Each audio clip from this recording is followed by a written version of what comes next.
반갑습니다. 정진영 목사입니다. 오늘 말씀의 주제 창조주 예수와 구원의 확신입니다. 창조주 예수와 구원의 확신. 여기 계시는 분들 중에 아직도 예수님이 피조물이라고 생각하고 신앙생활을 하신 분들이 분명히 있을 것이라고 생각합니다. 오늘 이 시간을 통해서 예수님은 피조물이 아닌 창조주라는 이 사실을 마음판에 새기고 갔으면 하는 게 오늘 저의 목표입니다. 예수님이 창조주라는 것을 확인하는데 성경을 근거로 해서 마음판에 새겼으면 좋겠습니다. 제가 지금 현재 52이고 이단 상담 사역을 한 지 10년이 좀 되어 갑니다. 그래서 오늘도 이걸 준비하는데 서울에서 많은 지금 손님들이 와서 상담 예약이 되어 있다 보니까 사실 여러분들에게 조금 미안합니다. 그리고 여기 담당하시는 분이 10명 모인다고 해서 제가 10명에 맞는 그 마인드로 여기 왔는데 깜짝 놀랐습니다. 이제 우리 총무님 지금 식당 예약 아마 해놨을 건데 제가 딱 20분 정도 하겠습니다. 빨리 끝날 거라고 생각했던 분들은 마음을 조금 바꿔주셨으면 좋겠습니다. 지금 전국이 다 마찬가지입니다. 말세 지말 때가 되면 여기서부터 수없이 많은 이단 사이비 집단들이 일어나서 결국 우리 성도님들, 여러분들 자녀들을 공격하고 있습니다. 아주 심각합니다. 세상 사람들은 이제 이단이다 정통이다를 따지지 않습니다. 나한테 잘해주면, 나한테 친절하면 오케이입니다. 세상이 그만큼 타락해 가고 있고 그러다 보니까 우리 성도들이 너무 많은 피해를 보고 있고 제가 오늘 이 자리에 서서 이단에 빠진 성도들과 상담을 할 때 10년 동안 내린 결론을 여러분들에게 오늘 말씀해 드리고 싶습니다. 이단 사이비들이 가르치는 이 이단 사이비 교주들이 가르치는 내용은 예수님을 피조물로 만들어 놓습니다. 그래서 신앙생활 하면서 예수님을 피조물이라고 생각을 하고 신앙생활을 합니다.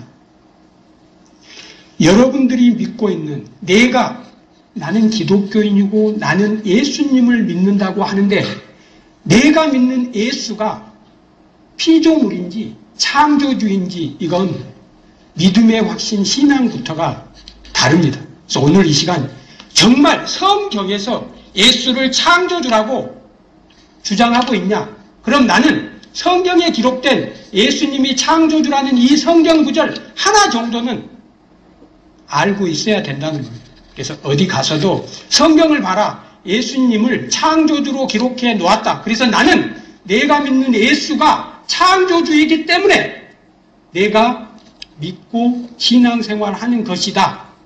이런 담대함을 가지고 신앙생활을 하셨으면 좋겠습니다. 오늘 주제가 창조주 예수님 그리고 구원의 확신입니다. 먼저 예수님이 진짜 성경에서 창조주라고 기록되었는지 성경을 보면서 확인해 드리도록 하겠습니다. 잠언 8장 22절에서 31절 말씀에 예수님을 어떻게 기록하고 있는지 제가 성경 말씀을 읽으면서 해석해 드리겠습니다. 여호와께서 그 조화의 시작 곧 태초에 일하시기 전에 나 예수를 가지셨으며 만세 전부터 태초부터 땅이 생기기 전에 내가 세움을 받았나니 예수님은 지구와 우주를 창조하기 전에 이미 성부, 성자, 성부, 성령 하나님과 함께 이 지구를 창조하고 인간을 창조하고 우주를 창조하기 전에 이미 존재하셔서 창조 사역에 동참하셨다고 성경 말씀에 기록되었다는 겁니다. 그래서 여러분들이 잠언 8장 22절 꼭 기억하셨으면 좋겠습니다. 24절입니다. 아직 바다가 생기지 아니하였고 큰 샘들이 있기 전에 나 예수가 이미 났으며 산이 세워지기 전에 언덕이 생기기 전에 나 예수가 이미 났으니 하나님이 아직 땅도 들도 세상의 진토도 근원도 짓지 아니하였을 때에라. 그가 성부 하나님이 하늘을 지으시며 궁창을 해면해 주실 때에 내가 나 예수가 신의 아들은 신 아버지 하나님의 아들 하나님이 내가 거기에 예수가 거기에 있었고 그가 위로 성부 하나님이 위로 구름 하늘을 견고하게 하시며 바다의 샘들을 힘있게 하시며 바다의 한계를 정하여 물이 명령을 거스르지 못하게 하시며 또 땅의 기초를 정하실 때에 내가 그 곁에 있어서 창조자가 되어 날마다 그의 기뻐하신 바가 되었으며 항상 그의 앞에서 즐거워하였으며 사람이 거처할 땅에서 즐거워하며 인자들을 기뻐하였느니라. 30절 내가 그 곁에서 성부 하나님 곁에서 창조자가 되어 그래서 예수님이 창조자라고 성경에 말씀하고 있습니다. 오늘 이 부분만 확실히 외워놔도 여러분들은 절대 이단 사이비 집단에 끌려가지 않습니다. 끌려갈 수가 없습니다. 거기에 설사 들어갔다 하더라도 이 부분만 알고 있는 성도라면 다시 나올 수 있습니다. 분명하게 여러분들의 사랑하는 자녀, 가족들에게도 이 부분에 대해서 말씀을 해줬으면 좋겠습니다. 원래 예배 때는 이러면 안 되는데 오늘은 세미나 형식으로 조금 하겠습니다. 좀 다른 얘기인데 여러분들이 한번 생각해 보시기 바랍니다. 인간이 태어나서 죽을 때까지 가장 많이 하는 생각이 어떤 것인지 오늘 한번 생각해 보시기 바랍니다. 나는 태어나서 지금 오늘 이 순간까지 어떤 생각을 가장 많이 하고 살았을까? 우리가 생각하는 이걸 철학이라고 합니다. 그래서 고대 철학자, 여러분들이 다 알고 있는 소크라테스, 아리스토텔레스, 플라톤 이런 부분은 다 알고 있습니다. 공자, 맹자, 석가, 장자 전 세계 지구가 생기고 수없이 많은 인간들의 역사가 시작되었는데 이 수많은 철학자들과 수많은 인간들이 가장 많이 한 생각 바로 나는 누구인가입니다. 도대체 나는 누구인가? 인간은 어떤 존재인가가 첫 번째입니다. 그리고 두 번째가 있습니다. 신은 존재하냐? 정말 신은 존재하냐? 신이 존재한다면 그 신은 어떤 존재인가요? 그리고 세 번째, 내가 누군지, 인간이 어떤 존재인지 알기 위해서는 반드시 신, 이 창조주가 어떤 존재인지 알아야 됩니다.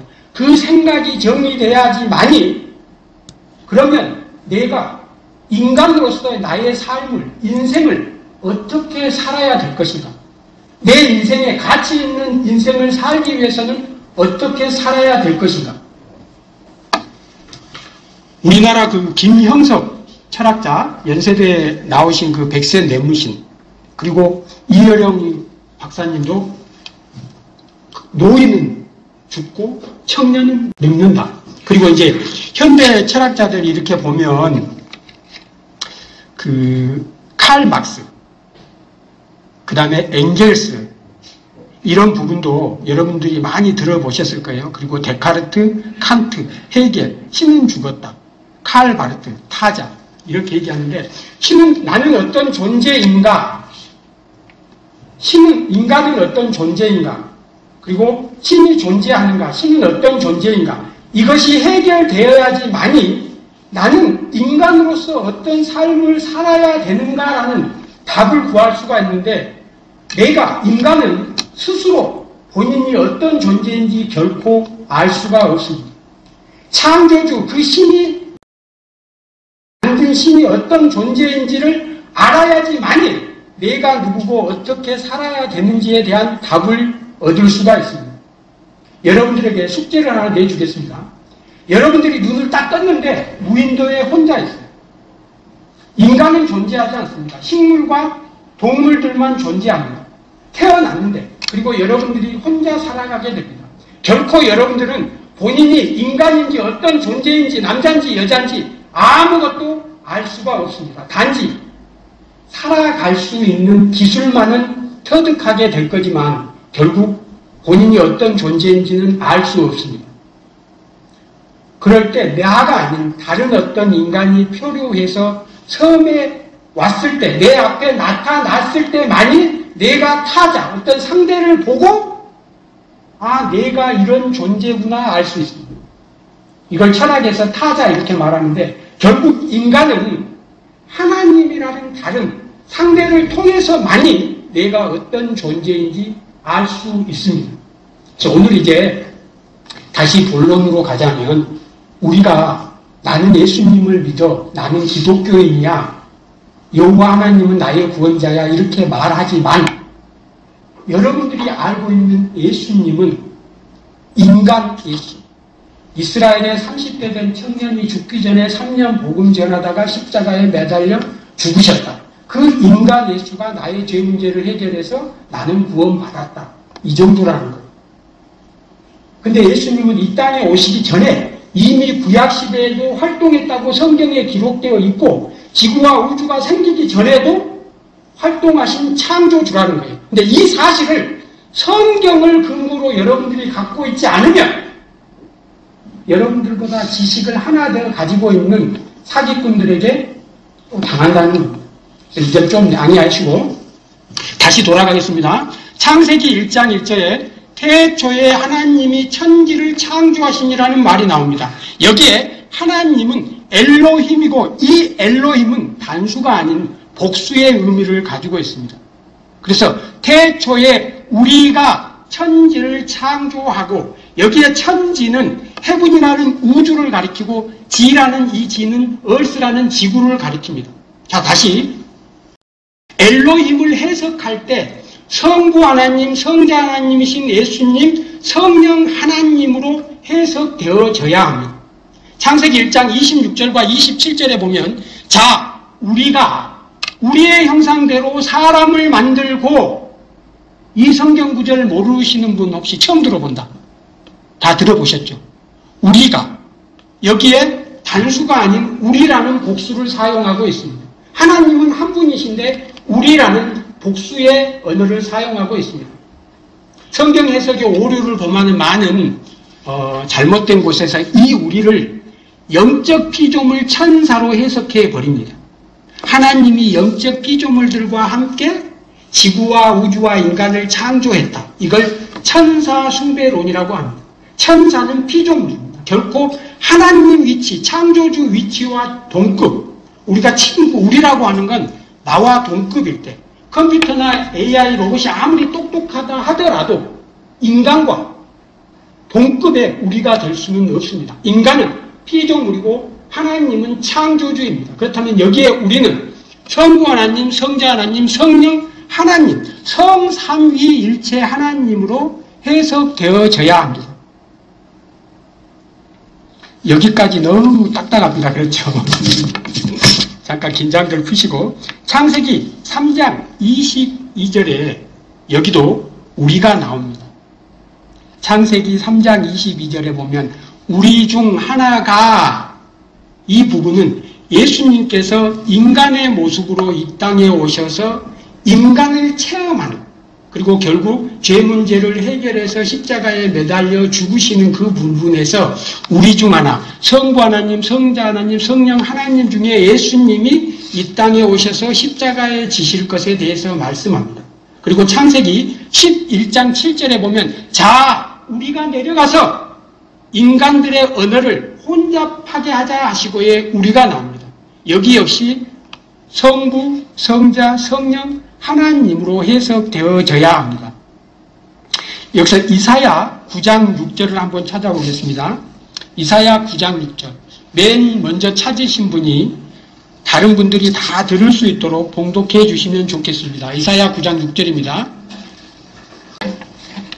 사람이 그에게 얻고 사람을 그에게 주가하였는데 그의 어깨에는 진짜를 배웠고 그에게는 인도자가 모사라 영존하신 하나님이다 영존하시는 아버지라 평강의 왕이라 할 것이니라. 아멘. 이 이사야서는 지금 예수님이 오시기 전에 쓰여진 말씀입니다. 예수님 오시기 전에, 여기는 지금 구약 성경입니다. 그래서 예수님이 어떤 분이시라는 걸 지금 설명하고 있습니다. 그래서 예수님이 어떤 분이신지, 내가 믿는 예수, 나의 구원자 예수, 그 예수가 어떤 분이라는 걸 아는 건 매우 중요합니다. 여러분들이 직장 생활을 할 때나 어떤 일을 할 때, 어떤 어렵고 힘든 일이 당했을 때 나와 함께 하시는 분이 인간 예수냐 아니면 전지전능한 무소부재한 창조주 하나님이냐는 여러분들의 신앙생활에 땅과 하늘 차이랍니다.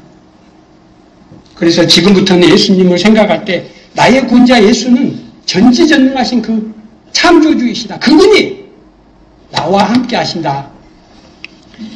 이사야 9장 6절, 이는 한 아기가 예수가 우리에게 낳고 예수가 인간 세상에 오셨고 한 아들을 우리에게 주셨는데, 신의 아들, 신, 하나뿐이 없는 독생자 신의 아들을 우리에게 주셨고 그 이름인 기묘자, 전지전능한 자, 그 다음에 모사, 지혜가 아주 뛰어난, 여러분들이 모략가 이렇게 말하는데 제갈공명 이런 식으로 말하는데, 이 모사는 인간의 그 능력, 그 지혜를 더 뛰어넘는, 그리고 전지전능하신 하나님, 예수는 전지전능하신 하나님이라고 말씀하고 있습니다. 영존하신 아버지라 평강의 왕이라 할 것입니다. 성경은 예수님이 창조주다, 하나님이다, 전지전능하신 아버지라고 이렇게 분명하게 말씀하고 있습니다. 그래서 오늘 여기서 정말 중요한 건 여러분들이 이 중에 성경 구절 하나라도 꼭 가지고 가셨으면 좋겠습니다. 요한복음 1장 1절에서 3절 말씀입니다. 요한복음 1장 1절에서 3절 말씀. 이 부분은 기독교인들에게 중요합니다.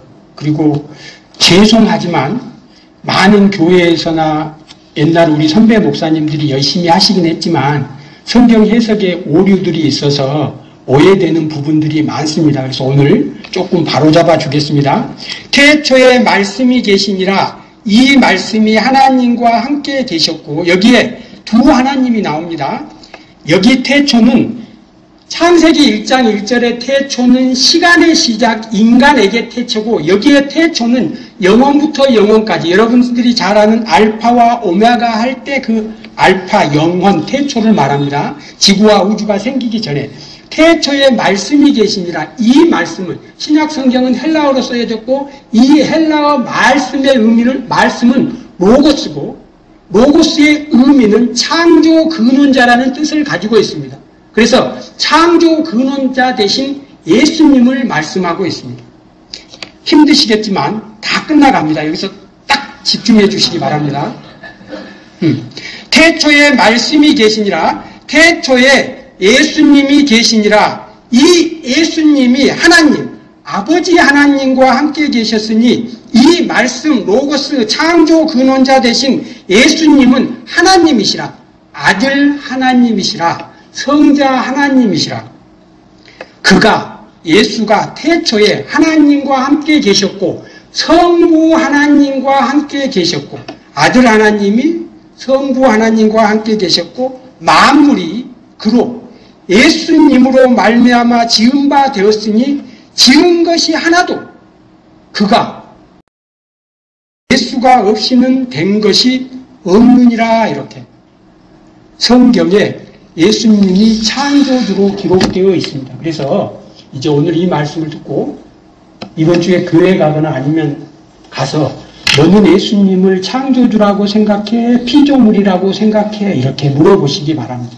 대부분은 피조물이라고 생각을 합니다.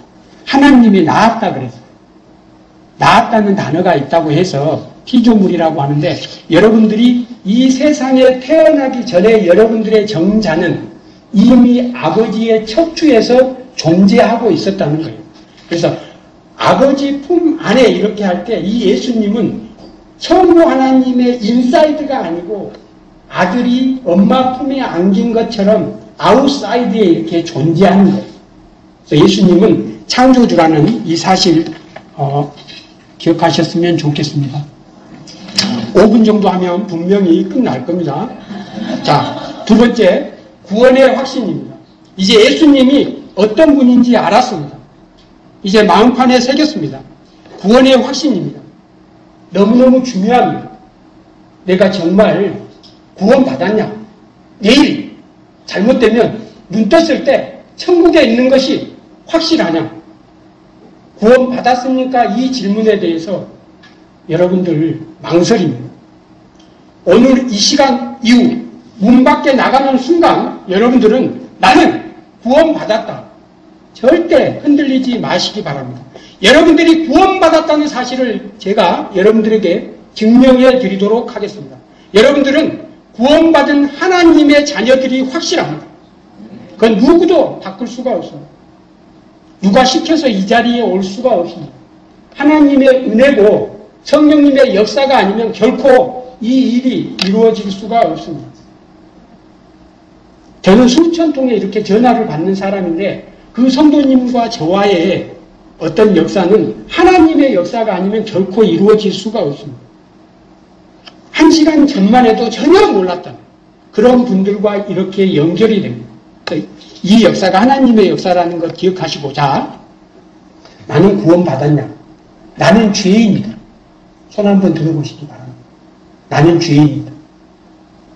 나는 죄인이다. 죄인 아닙니까? 나는 죄인이다. 하나님의 자녀들은 내가 죄인이라는 걸 압니다. 근데 중요한 건 내가 죄인이라는 이 사실은 결코 내 스스로는 영원히 알 수 없습니다. 이 성령 하나님께서 나의 영혼을 찾아와 주셔서 나의 영혼을 만나 주셔야지만이 내가 죄인이라는 걸 깨닫게 됩니다. 어느 날 여러분들이 예수를 믿다가 그냥 교회만 왔다 갔다 했는데 어느 날 내가 죄인인 걸 깨닫게 되고 무릎 꿇고 너무 정말 무릎 꿇고 엎드려서 울었던 그 기억들은 하나씩 다 가지고 있습니다.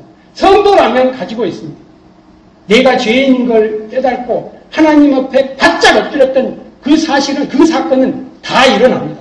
회심의 사건은 반드시 일어납니다. 그 사건이 없었다면 여러분들은 오늘 이 자리에 결코 앉아 있을 수가 없습니다.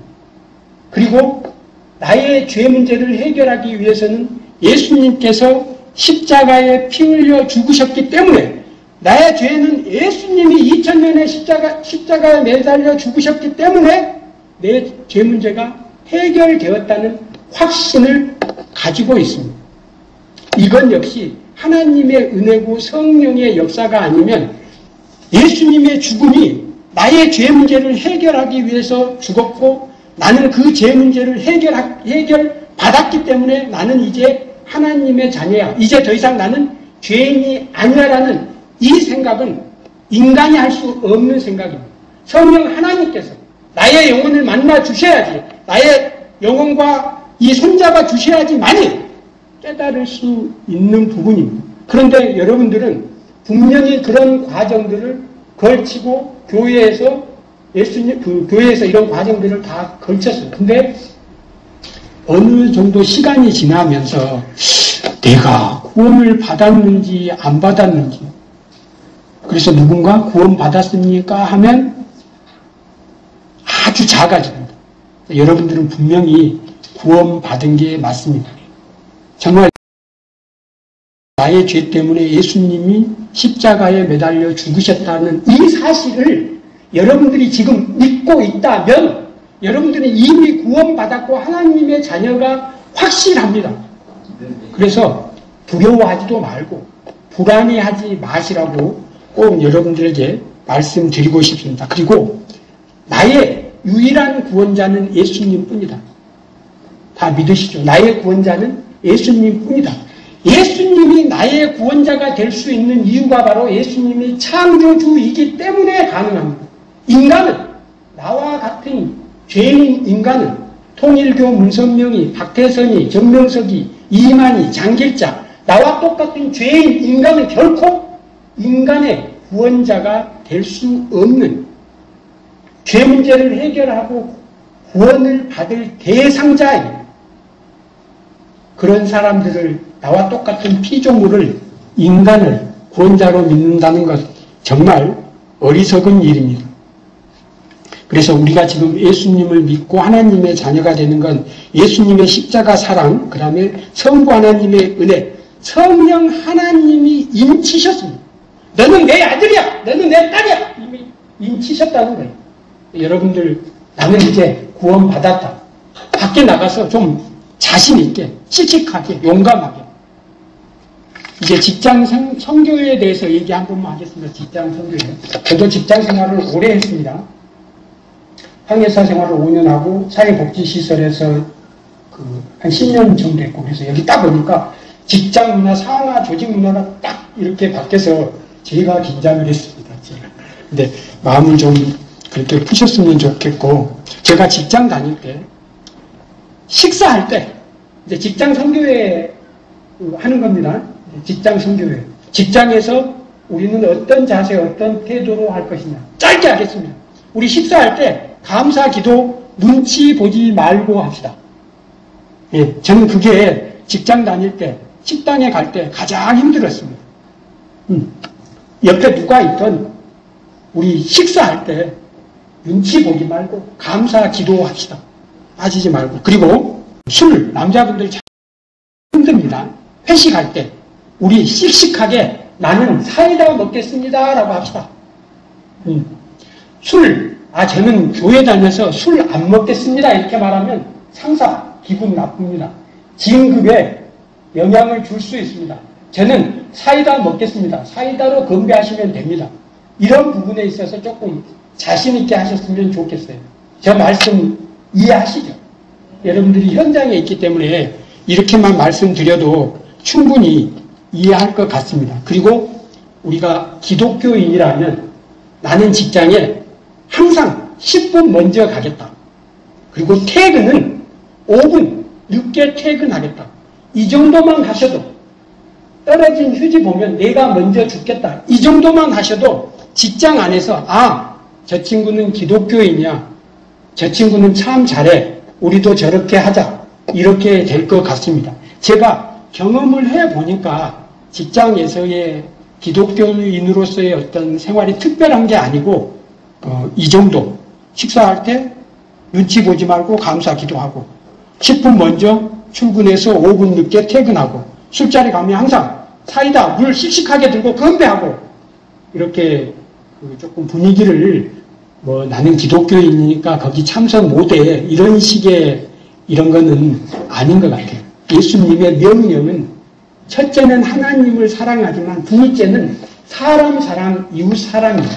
결국 그분들의 사랑을 이끌어내기 위해서는 저희들이 그 안에 뛰어 들어갈 수밖에 없습니다. 아무 그런 쪽으로 할 수는 없고 그 다음에 이제 11조 문제 하나만 얘기하고 마치겠습니다. 11조를 내냐 내지 마냐가 계속 그 유튜브나 이렇게 논쟁이 되고 있는데 11조는 하나님의 자녀가 아닌 사람이 세상 사람들이 11조 내는 것이 아닙니다. 11조는 하나님 자녀들에게 주어진 특권입니다. 성도가 아닌 사람이 11조 하면 안 됩니다. 그리고 여러분들 긴장 안 하셔도 될 게 하나님은 수입이 없는데 11조 하라고 성경에 말씀을 놓지 않았습니다. 수입의 10분의 1. 수입이 있으면 하고 없으면 안 하고 성경은 결코 대출해서 은행 빚내서 이렇게 11조 하라고 하지 않습니다. 땅 팔아서 집 팔아서 11조 하라고 하지 않습니다. 잘못된 것. 수익의 10%입니다. 그래서 수입이 없으면 안 하셔도 됩니다. 그런 부분에 있어서 양심의 어떤 그런 가책 안 느끼셔도 됩니다. 그래서 11조로부터 자유로웠으면 좋겠습니다. 그런데 이 11조는 하나님 자녀의 특권이고 여러분들은 경제인들이고 누구보다 이 경제관념에 대해서 정확합니다. 그래서 11조를 하는 인생하고 11조를 안 하고 사는 인생이 있는데 11조를 하고 사는 인생, 경제가 그러니까 개인적인 경제, 가족의 경제, 사회나 국가 경제로 봤을 때 11조를 하는 것이 훨씬 이익입니다. 그래서 11조 생활을 통해서 경험을 얻고 부를 축적해 본 경험이 있는 저 같은 사람들은 반드시 11조도 하고 자녀들에게 가르치는 그래서 요즘 많은 11조를 갖고 논쟁을 하는데 그런 논쟁에 휘말리지 않았으면 좋겠습니다. 여기까지가 제가 여러분들에게 준비해온 말씀입니다. 그래서 예수님이 창조주라는 거 꼭 여러분들 마음판에 좀 새기고 밖에 나가서 활동할 때 당당하게 그 예수님이 창조주야. 하나님은 전지전능하시잖아요. 그리고 중요한 게 그 하나님은 무소부재, 편재성이라고 하는데 예수님은 지금 나의 곁에 계시다는 이 생각을 가지고 신앙생활을 하셨으면 좋겠습니다. 예, 감사합니다.